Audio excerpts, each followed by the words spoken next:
বেরিয়ে এলাম জল থেকে। শরীর তুলছে অবশ্য অন্যরা। 42 তো যাবার বয়সও নয়। 8 বছর আগেই নিজের পরিণতি লিখে গিয়েছিলেন অভিনেতা রাহুল অরুণোদয় বন্দ্যোপাধ্যায়। কল্পনা নাকি ভবিষ্যৎবাণী? এমন কাকতালীয় কি সম্ভব? ভাইরাল সেই লেখা গায়ে কাঁটা ধরিয়েছে নেটপাড়ায়। টলিউড এখনো স্তব্ধ।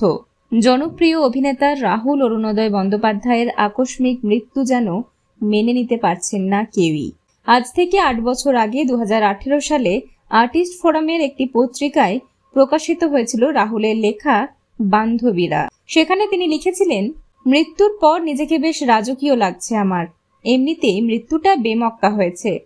পাড়ার দুর্গাপুজোর ভাসান ছিল, শেষ সিঁড়িটা মিস করেছি। 42 তো যাবার বয়সও না। বেরিয়ে এলাম জল থেকে। শরীর তুলছে অবশ্য অন্যরা। এখন ক্লাব ঘরে রাখা।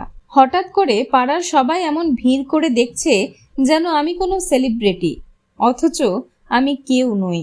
এই লেখাটির সঙ্গে বর্তমান বাস্তবতার অদ্ভুত মিল অনেককেই স্তম্ভিত করে দিয়েছে। সেখানে তিনি নিজেই যেন এক জলে ডুবে যাওয়ার মৃত্যুর চিত্র এঁকেছিলেন, আর বাস্তবেও তার মৃত্যু ঘটল জলে ডুবে, তাও আবার মাত্র 42 বছর বয়সেই। এই কাকতালীয় মিল সত্যিই গায়ে কাঁটা দেওয়ার মতো। এমনটা কি নিছকই কল্পনা, নাকি জীবনের কোনো অদ্ভুত পূর্বাভাস? প্রশ্নটা থেকেই যাচ্ছে, আর তার উত্তর হয়তো আর কোনোদিনও জানা যাবে না।